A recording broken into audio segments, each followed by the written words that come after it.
जे आम Indian constitution विषय पढ़ा जोटा कि सोशल साइंस अच्छी आमर सिटी सिलेबस रे प्रथम गोटे आम कभरेज करवा संविधान विषय आम आज पढ़ा प्रथम तार इंट्रोडक्शन आम आज देखीदे इंट्रोडक्शन कौन देखा संविधान कौन कहीं गठित हुए केबे गठित होता से इंट्रोडक्शन अच्छे संविधान आम तो देश स्वाधीन होगा कि संविधान कौन पाई बाहर कहीं आम देश सीना स्वाधीन होगा कि आम तो स्वाधीन होना ना आमर जहाँ दाबी आम जहाँ करटा तो आमर है ना तो से संविधान लिखाला कि आमर कौन स्वाधीनता है आम स्वाधीनता बोली कौन रही तो से आमर the constitution of India came into effect on January 26, 1950 which is declared as Republic of India माने आमर January 26, 1950 रे आमर डिक्लेयर हेतिला कॉन्स्टिट्यूशन टा संविधान गठन हेतिला आमे ताको एबे January 26 आकार रिपब्लिक डे आकार पालन करछथि Indian constitution is a written constitution एटा होछ गोटे लिखित संविधान एटा यूएस रो आसीछि तापर पछारबो आमर इंडियन कॉन्स्टिट्यूशन फादर किए ना आमर डॉक्टर बी.आर. आंबेडकर होचंदी इंडियन कॉन्स्टिट्यूशन रो फादर तापर आमर मेन हला एटा को आमर लिखिबा पे केते दिन लागिथिला एटा होची आमर वर्ल्ड रो सबुठारो बड़ बोधे संविधान जोटा कि लिखित संविधान एटा आमर 2 वर्ष 11 मास लागिथिला माने 2 वर्ष 11 मास 18 दिन लागिथिला संविधान को माने लिखिया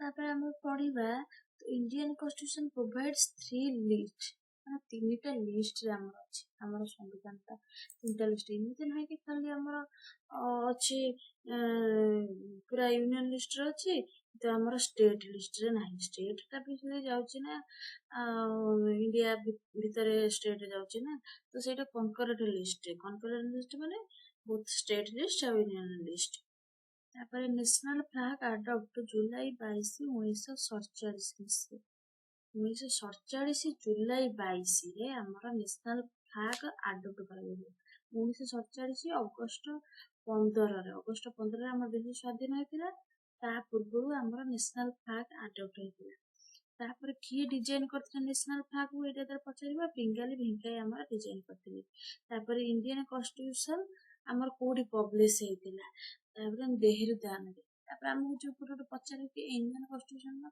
से जो संविधान रो लिखा है सेटा हमर कोडी अछि हमर पार्लियामेंट ऑफ इंडिया रे अछि इंडिया रो पार्लियामेंट राइट रे एटा अछि तापर किछ इंपोर्टेंट हमर अछि आसुची फंडामेंटल राइट जेमति यूएस रो आछि फंडामेंटल ड्यूटी यूएसएसआर और concurrent list Australia supreme court US रो माने एगो सब यूएस रो आछि काहे कि यूएसएसआर आछि काहे कि हमर इंडिया रो कम पे आछि एम सब पछरियो काहे सब एते बड़ संविधान को हमर माने खाली ए इंडिया रे लिखि देने हबनी ना सेनु सब आडू आमे किछि नॉलेज आनियो पड़बो जे सेमाने कोन करछन्दी सेमानक थारो किछि आने की भी हमू करे पड़ो खाली इंडिया रे जे हमें कर देना हबनी तापर हमें आसीबा फंडामेंटल राइट ऊपर फंडामेंटल राइट माने कोन हमर मौलिक कोन अधिकार हमर मौलिक अधिकार 6टा अछि हम ए फंडामेंटल राइट को हमर मैग्ना कार्टा ऑफ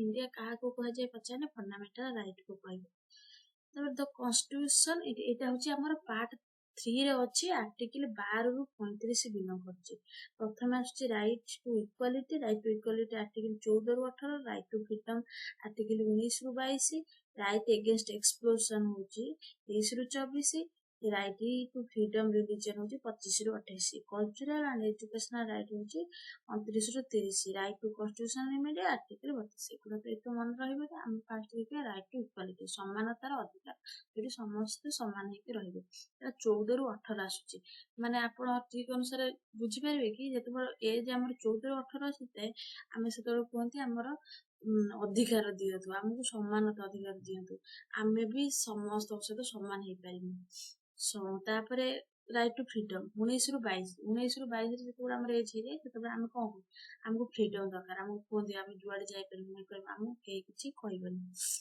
ତାପରେ ଆସୁଛି 23 ରୁ 24 ହଉଛି ରାଇଟ୍ ଏଗେନ୍ଷ୍ଟ ଏକ୍ସପ୍ଲୋସନ୍।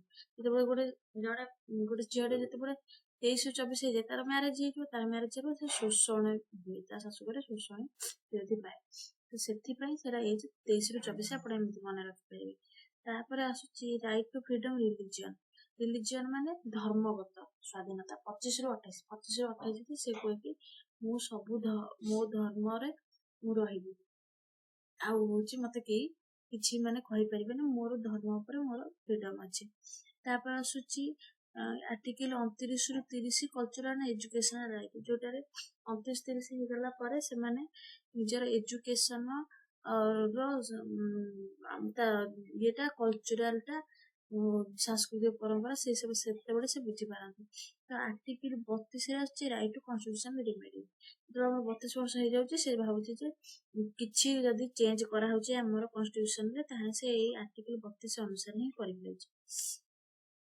ତାପରେ ଏଇ ଆର୍ଟିକଲ 12-13ଟା ଆମର ଦେଇନି 12-13ଟା ଆମର ଷ୍ଟେଟର ଡେଫିନେସନ କହିନା ଆର୍ଟିକଲ 12ରେ ଅଛି ଆଉ ଲ ଇନକନସିଷ୍ଟେଣ୍ଟ ଟୁ ଫଣ୍ଡାମେଣ୍ଟାଲ ରାଇଟ୍ ର ବିଷୟରେ ସେଟା ଆର୍ଟିକଲ 13ରେ କୁହାଯାଇଛି। ଏବେ ଆମେ ଆର୍ଟିକଲ 14-18 ଦେଖିବା ରାଇଟ୍ ଟୁ ଇକ୍ୱାଲିଟି ଉପରେ କଣ ଆସିଛି। ଆର୍ଟିକଲ 14 କହିଲା ଇକ୍ୱାଲିଟି ବିଫୋର ଲ ବିଷୟରେ ମାନେ ନିୟମ ବିଷୟରେ ସେଟା କୁହାଯାଇଛି ସମାନତାର ନିୟମ।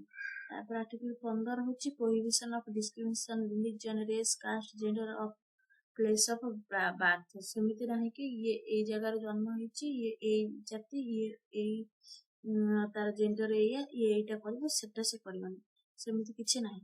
ତାପରେ ଆର୍ଟିକଲ 16ରେ ଆସିଲା equality of opportunity in matter of public employment. ସବୁ ପବ୍ଲିକ ଏମ୍ପ୍ଲୟମେଣ୍ଟରେ ଯାହାବି ସମସ୍ତ ଯାହା ବାହାରିଲା ସମସ୍ତଙ୍କୁ ଅପରଚ୍ୟୁନିଟି ମିଳିବ ଏତିକିରୁ ଏତିକି ଏଜ୍ ମାନେ ସେତିକି ଏଜ୍ ଯୋଉମାନେ ଥିବେ ସେମାନେ ପକେଇପାରିବେ ତାମାନେ ଏମିତି ନାହିଁ ଯେ ଏଇ ପକେଇବ ସେ ଫର୍ମ ପକେଇବନି ସେମିତି। ଆର୍ଟିକଲ 17 କହିଲା ଆବୋଲିସନ ଅଫ ଅନଟଚେବିଲିଟି ମାନେ ଛୁଆଛୁଆ ଭେଦଭାବ ଯୋଉଟାକି ଆର୍ଟିକଲ 17 କହିଲା। ଆର୍ଟିକଲ 18 କହିଲା ଆବୋଲିସନ ଅଫ ଟାଇଟଲ୍ସ ର ମାନେ କିଛି ନାହିଁ କି ତମର ଏଇ ଟାଇଟଲ ଅଛି ତ ତମେ ଏମିତି କରିବ ସେମିତି କିଛି ନାହିଁ। ରାଇଟ୍ ଟୁ ଫ୍ରିଡମ୍ 19 ରୁ 22 କଣ କହିଲା ଫାଷ୍ଟ ହଉଛି ଆର୍ଟିକଲ 19ରେ କହିଲା ସ୍ପିଚ ଆଣ୍ଡ ଏକ୍ସପ୍ରେସନ ସ୍ପିଚ ଆଉ ମାନେ ତମର କହିବାର ଅଧିକାର ତମକୁ ଯିଏ ଯାହା କହୁଛି ତମକୁ କହିପାରିବ ଯେ ମତେ ଏମିତି ସେ କହିଲା ତମର ଅନୁଭୂତିଟା ପ୍ରକାଶ କରିପାରିବ ତମକୁ ଭଲ ଲାଗୁନଥିବ ତମେ ଭଲ କହିବ ସେମିତି ହେଇପାରିବ। ଆର୍ଟିକଲ 20ରେ କଣ କହିଲା protection in respect of conviction of offences ତମକୁ ଯିଏ କିଛି ଅଫେନ୍ସ କରୁଛି କି ରେସ୍ପେକ୍ଟ ଦଉନି ତ ସେ ଉପରେ। Article 21 protection of life and personal liberty ସମସ୍ତଙ୍କର ନିଜର ଜୀବନକୁ ନିଜେ ରକ୍ଷା କରିପାରିବ ତା ମାନେ ହଉଛି ତମ ଜୀବନର ଆଘାତ। Article 22 protection against arrest and detection contain ହେଇଯାଇଛି। ତ ଯୋଉ ଏରିଆରେ ଯାହା ବି କ୍ରାଇମ ହବ ସେଇଥିରେ ପ୍ରପର ଇନଭେଷ୍ଟିଗେସନ ହବ ଏମିତି ନୁହେଁ କି କାହାକୁ କିଏ କାହା ବିଷୟରେ କହିଦେବ ଆରେଷ୍ଟ କରାଯାଇପାରିବ। ତ ରାଇଟ୍ ଏଗେନ୍ଷ୍ଟ ଏକ୍ସପ୍ଲୋସନ 23 ରୁ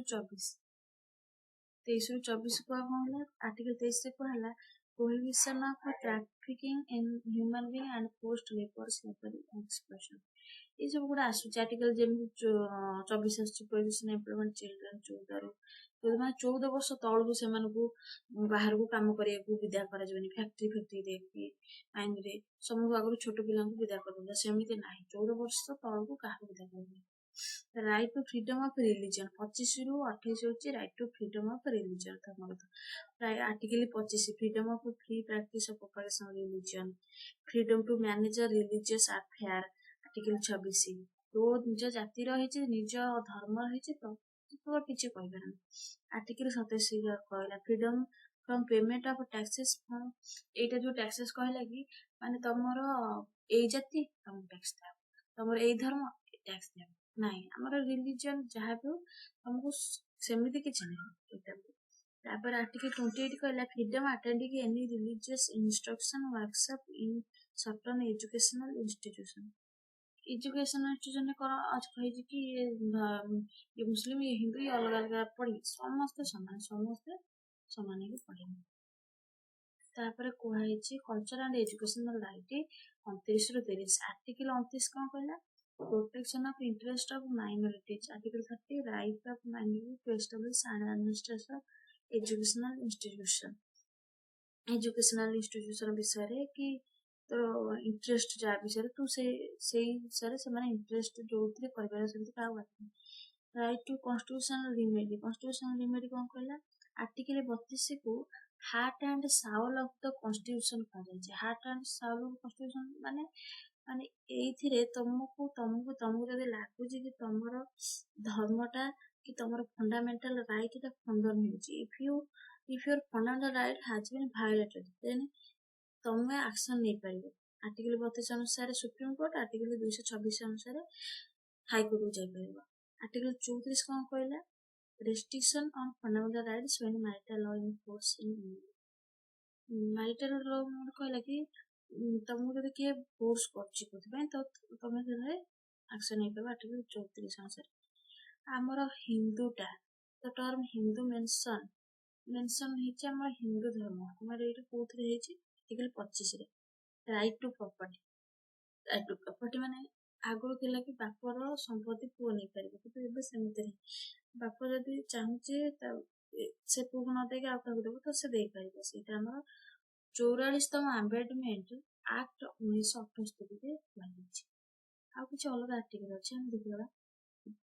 article 21 right to livelihood and environment. Right to education 2002 66ତମ ଆମେଣ୍ଡମେଣ୍ଟରେ ଏଇଟାକୁ କୁହାଯାଏ। ଆମର ଏଜୁକେସନ ଟା କୋଉ ଆମେଣ୍ଡମେଣ୍ଟରେ ଅଛି? 66ତମ ଆମେଣ୍ଡମେଣ୍ଟରେ। Right to work education in case of unemployment old age sickness ଏସବୁ ଆସୁଛି। ଆଉ ରିଜର୍ଭେସନ ଅଫ ଇଡବ୍ଲ୍ୟୁଏସ୍ ଆର୍ଟିକଲ 15 ଆଉ 16ରେ ଇଡବ୍ଲ୍ୟୁଏସ୍ ର ରିଜର୍ଭେସନ ଆସୁଛି। ଆର୍ଟିକଲ 45ରେ ଫ୍ରି ଆଣ୍ଡ କମ୍ପଲସରି ଏଜୁକେସନ 6 ରୁ 14 ବର୍ଷ ପର୍ଯ୍ୟନ୍ତ ଆମର ବାଧ୍ୟତାମୂଳକ ଶିକ୍ଷା, ଏଇଟା ବହୁତ important. Article 350 to provide primary education in mother language. ଯେତେବେଳେ ଆମର ପ୍ରାଇମେରୀ ଯିବା ପ୍ରାଇମେରୀ ସ୍କୁଲକୁ, ସେତେବେଳେ ଆମ ମାତୃଭାଷାରେ ଆମର ପଢାଯିବ। ଆପଣଙ୍କ ମାତୃଭାଷା ଓଡ଼ିଆ ହେଇଥିବ, ଆମକୁ ହିନ୍ଦୀରେ ପଢାଇବେ, ସେମିତି ନାହିଁ। ପିଲାଟା ଯୋଉ ଯାହା ଶିଖିଛି ଫାଷ୍ଟରୁ ସେଇଟା ସେ ପଢାଯିବା। ଏଇଟା ଆମର ଆର୍ଟିକଲ 350A ରେ କୁହାଯାଇଛି। ଆର୍ଟିକଲ 351 କୁହାଯାଇଛି to spread Hindi language. Hindi language ଆମର ହଉଛି ଗୋଟେ ନ୍ୟାସନାଲ ଲାଙ୍ଗୁଏଜ, ତ ଏଇଟାକୁ ସମସ୍ତେ ଶିଖିବା ନିହାତି ଦରକାର। ସେଇଟା ଆର୍ଟିକଲ 351 କୁହାଯାଇଛି। ଆର୍ଟିକଲ 335 ଏଇଟା ହଉଛି SC ST କୁ କ୍ଲେମ କରାଯାଇଛି। ତ ଏତିକି ଆମର ଥିଲା ଯାହାବି। ତ ଆଉ ବାକି ଇଣ୍ଡିଆନ କନଷ୍ଟିଟ୍ୟୁସନ ଆମେ ନେକ୍ସଟ ପାର୍ଟରେ ଦେଖିବା।